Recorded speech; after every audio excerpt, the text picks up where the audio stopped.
My name is Alina. I never believed in fairy tales. Life had been too harsh, too practical to ever allow me that kind of dream. People like me don't find happily ever afters. But when my father's company almost went bankrupt, I found myself in a situation I never imagined. To save him, I had to marry a woman I didn't know, a cold and arrogant millionaire whose name alone made people tremble. Adriana King. Adriana. As soon as I stepped into her office, I knew this wouldn't be easy. She sat behind a huge mahogany desk, her eyes sharp as shards of ice. Her perfectly tailored suit did little to hide the hard angles of her body. She was intimidating, but more than that, I could tell she was hurting. The question was, how badly did she need this deal? Because my father needed that investment to survive. Sign here, she said, pushing a contract across the desk. It was a prenup, a marriage contract. I read through it quickly. 1 year of marriage. No feelings, no expectations. In return, she would invest in my father's business and keep our family afloat. For me, it was a means to an end. For Adriana, it was just another transaction. A week later, I found myself standing in front of her mansion, a bouquet of white lilies in my hand. Lilies for marriage, for loyalty, for trust. I forced a smile as I stepped inside. Crystal chandeliers hung from the ceilings, glittering like frozen stars. Servants moved quietly in the background, their eyes downcast. I heard her before I saw her. Her voice echoed through the grand hall, crisp and sharp as breaking glass. Tell me again why you're here. Standing in the archway, she looked like a queen, surveying her domain. Her hair was pulled back, revealing delicate features and eyes that glinted with intelligence and something else I couldn't quite place. To see if you've changed your mind, I replied, holding out the bouquet. For the wedding. Her lips thinned, her gaze boring into mine.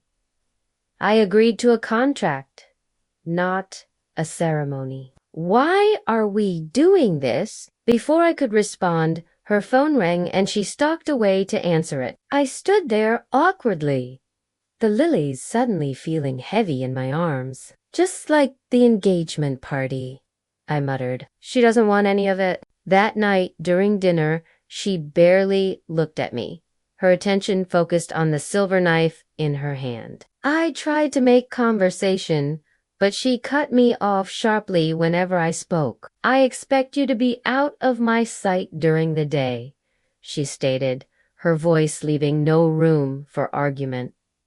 I have nothing to say. I threw down my napkin and stormed out of the dining room. Upstairs in the bedroom, I sank onto the huge bed, overwhelmed by the suffocating luxury around me.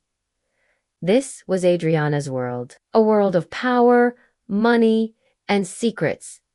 Where did I fit into it? And what was this icy woman hiding behind the walls she'd built so high? In the days that followed, I tried to stick to the agreement. I kept to my tiny corner of the sprawling mansion, working on my art, painting dreams that had no place in reality. But Adriana kept finding ways to bridge the distance between us. At first, it was subtle, a shared glance over a cup of coffee, a casual touch on my arm. Then it became more stolen moments in the library, quiet dinners by candlelight, long walks in the rain. With each passing day, I felt my defenses crumbling.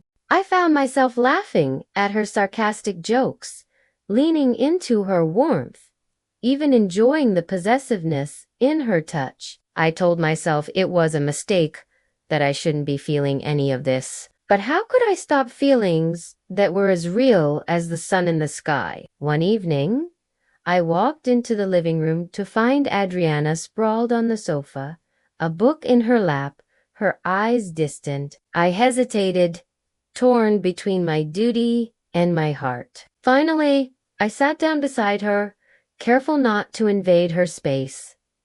"Are you sad?" I whispered, surprised by the tenderness in my own voice. She looked up, startled, then quickly schooled her features into a mask of indifference.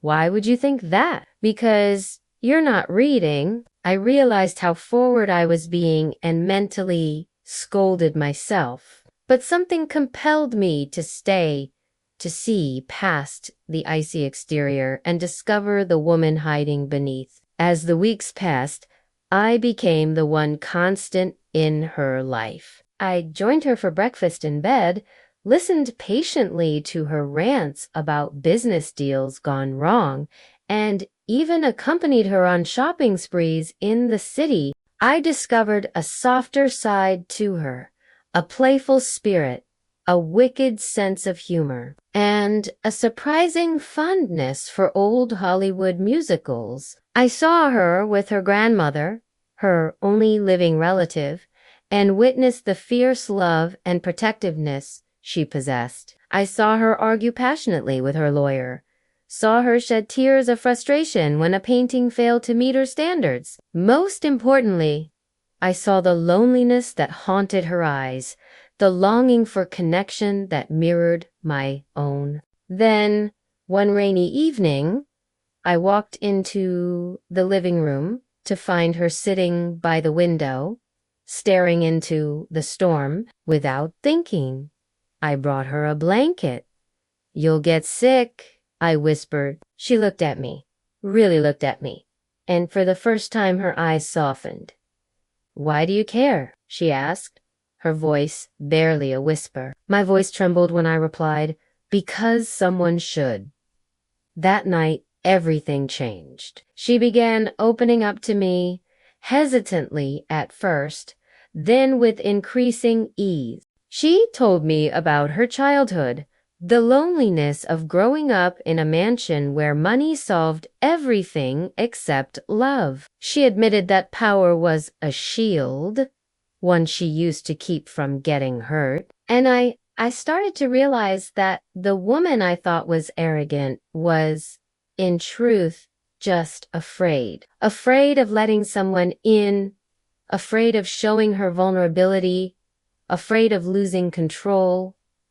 But isn't that what love is all about? Letting go of control, embracing the unknown, and surrendering to something bigger than yourself. As the weeks flew by, our bond deepened. We shared secrets, dreams, and fears. We laughed until our sides hurt, cried together when the memories became too painful, and slowly, oh, so slowly, I chipped away at her walls until she was left to bare before me, raw, open, and achingly vulnerable. I never imagined that I could love someone like Adriana, someone who seemed so unattainable, so different from me.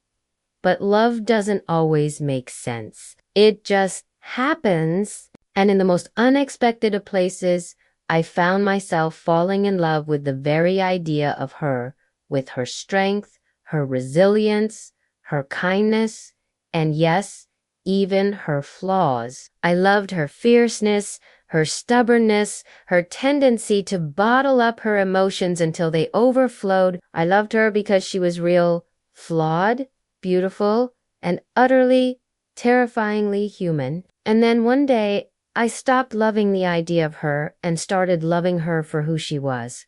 And in that moment, I knew I couldn't live without her. Then, as quickly as it had begun, our story was nearly over. The 1-year mark was looming, and with it, the end of our deal.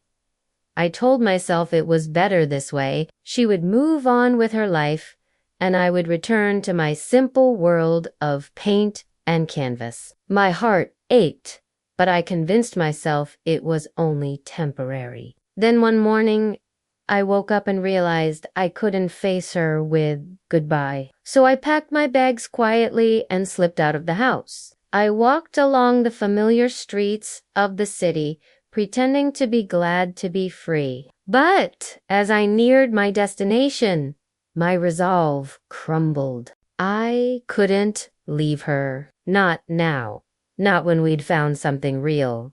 Something worth fighting for. As I wheeled my suitcase to the door, Adriana appeared, furious, desperate. "Where are you going?" she demanded. "The contract is over," I whispered. "It's time for me to leave." Her voice broke, raw and vulnerable. "Alana, please, stay." I froze. I had never heard her beg before. She wasn't the powerful millionaire now. She was just a woman terrified of losing me. At first, it was just a deal, she confessed, her eyes wet with unshed tears. "But then you ruined everything. You made me feel again. You made me want something real. Don't walk away."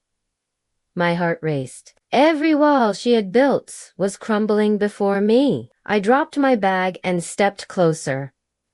"Adriana, if I stay, this has to be real. No contracts, no deals.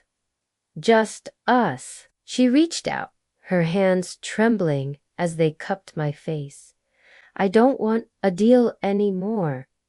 I want you." And in that moment, I knew I wasn't just saving my father's company. I had stumbled into the love I never believed I'd find. Our marriage began as a bargain, but it became something greater than either of us expected. Because sometimes love doesn't come from fairy tales. Sometimes it comes from broken contracts, shattered pride, and the courage to finally let someone in. The end.